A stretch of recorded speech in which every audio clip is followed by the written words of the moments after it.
Today, Precarious plays Zone of the Enders, the second runner. You're in Warehouse A? We're in Warehouse A. But it's still just a red container. With the number 1. Did it. It took a few tries to find this gentleman. Hey! And now we have begrudgingly helped him.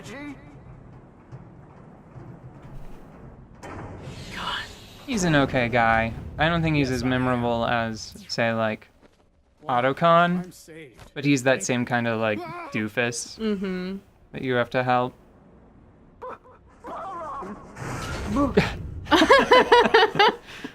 That's pretty endearing. Yeah. What's your assignment? Why is the crate talking? Because whenever someone occupies like a machine, like an object in this universe, it immediately adopts their personality. That's why, like, whenever Dingo yells in pain, Jehudi reacts as if Dingo were just wearing a suit of armor instead of piloting a vehicle. Yeah. There's one thing that I was wondering about these orbital frames. They are, in fact, orbitable. You can do that with them. They are orbit compatible. The cockpit. Right. Isn't it actually in the Grundle area? Yes. But most of the time, the cutscenes focus on the heads interacting with each other. That's because they treat them as if they are knights. That's the thing. Like, that's what they do. The position of them physically, where their tiny little bodies are, that doesn't matter. For all intents and purposes, they occupy like the totality of the mech. And that's not just true of this, that's just true of mechs in general, you know? Yeah. It's like it's just a stand-in for knights. Almost always. So do you think that there's just like a really good display and there are cameras up top? Well, that one, I think that's a camera on the Lev there. Yeah. I don't know about Jehudi. Jehudi probably... Well, I mean, as large as they are, it wouldn't be hard to put like 50 cameras on there, you know? It would just look like texture, if anything. A sub-weapon? Yeah, I sort of wonder if maybe that's how Jehudi sees, in fact. I mean, I think probably cameras and lasers, and in Jehudi's case, probably some sort of like A.D.A, what do I have to do when I grab Taper's Lev?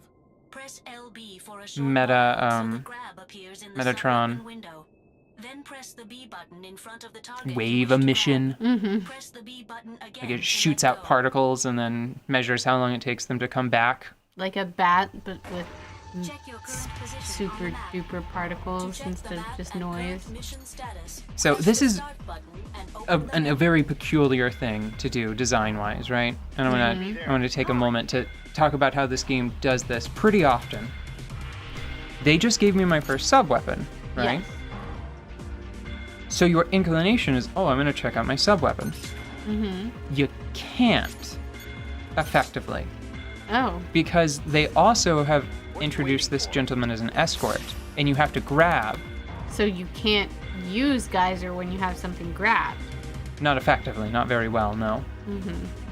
And like you can't even like access the sub-weapon menu to switch to it quickly. I love that you have him by the scruff like a puppy. No, you got him right by the face. That's where Jehudi grabs. It's just grab them by the faceplate.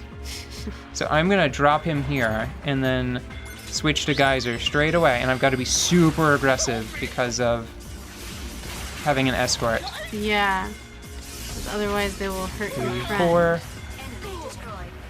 1, 2, 3, 4. Very calmly. Nope, nope, no, game. Why would I ever want to lock onto him like that? No, stop it! What the actual fuck? He should have the lowest priority. He should have to be the only thing on the screen for me to lock onto him. Yeah. I didn't know that you could swing them around like that. That was amazing. I thought once it I didn't know it was fly-by-wire. That's rad. Did you see? I changed lock-on targets, so it curved in midair. Mm-hmm. That's pretty cool. I'm healing him. You can heal I know. things. It looked like you were choking him to death, but... I'm draining my sub-energy to restore his HP meter. Mm-hmm. God, this is so discouraging because I was thinking, like, I'm gonna practice the game. I always struggle to play the game to my satisfaction, on like the scenes where you have someone that you're supposed to defend. Yeah. Like specifically the vertical chamber that you have to climb with Ken. Yeah. The section where you have to defend the town, and the section where you have to help Leo defend LEVs in like a giant open battle, right? Yeah. I never feel like I do that well enough. And I was like, I'll just practice. I'll practice all of those sections, and then we'll do them. And put on a show. Yeah, and now that I'm playing it again for the second time today, and I'm doing worse than I did the first time, mm-hmm. I don't know what to do.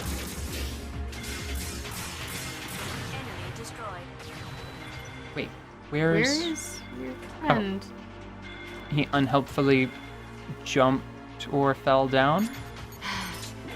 I don't think he... A little overeager there, puppy. Like, I'd say that he must have been attacked and he fell down because of that, but his HP is still full. Yeah, he hasn't taken any damage.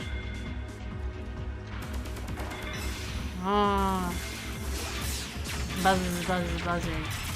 So here's another thing where, like, what they might want you to do is at odds with what you want to do. Yeah. They present those large groups of enemies and they say, like, use your burst laser to target them all at once. Mm-hmm. But it's kind of occasionally more fun to just sort of go in with your sword and attack them all that way, you know? Does the game give you good advice? I don't know. Come on, am I attacking both of them? Of course I am. Yeah. Thanks, game. Well, he didn't take as much damage. Now you go into the laser emitter. That's so satisfying, being able to throw people like that. Yeah, everything in this game is just, whenever it's working, it's amazing, right? Mm-hmm. And whenever it breaks, it's just like sand in your shoes. The experience can be all over the place. Mm-hmm. Because, like, you get stuck in a corner and then, like, something attacks you from off screen and that's frustrating, and I'm gonna cheese these guys because, I mean, fuck them. Well, I mean, everybody's been cheesing you the whole time. If you blow up the platforms underneath of them, they die instantly. Well, there you go. Haha. That's a strategy. That's not cheesy. Well, they take significantly longer to kill otherwise, so it's a little cheesy. This is a strategy. Yeah. I know that will refill my sub energy, so healing him first and then collecting the Metatron. Mm-hmm. That's a strategy. Okay. And now, jeez.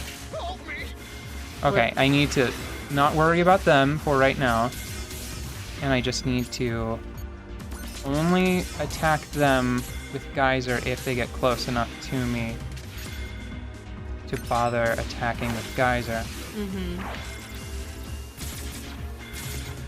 Nope. Come on, game. Come on, work with me. Why did you not lock onto anything? That doesn't make any sense at all.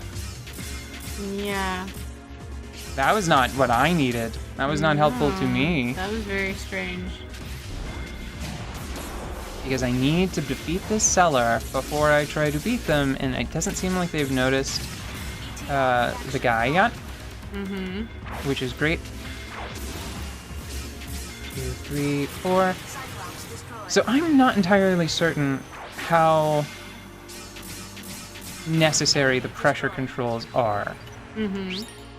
So let me show you, and it'll be a little bit of sub-energy, but that's fine. So this is what used to happen if you would just tap the button gently. You would throw it in a big spread like that, see? Yeah. And if you would press the button hard, it would go into a narrow Like a line. column. Yeah. Now it's just the amount of time you press the button for, not the hardness. I see. But it feels different. It always feels slower and less deliberate. I don't remember what the circle stands for. There is a sort of token, like, experience point system in this game, like in the first one. Yeah. Like really, really light RPG elements. Pardon me. So I guess I probably want to go to the... Wait, no, I don't need to go this way because I just need to go to that column there. Let's clear out this one room and then we'll get to the part that will probably be the end for the day, no matter what. Because it was the first area that really gave me trouble when I was testing earlier.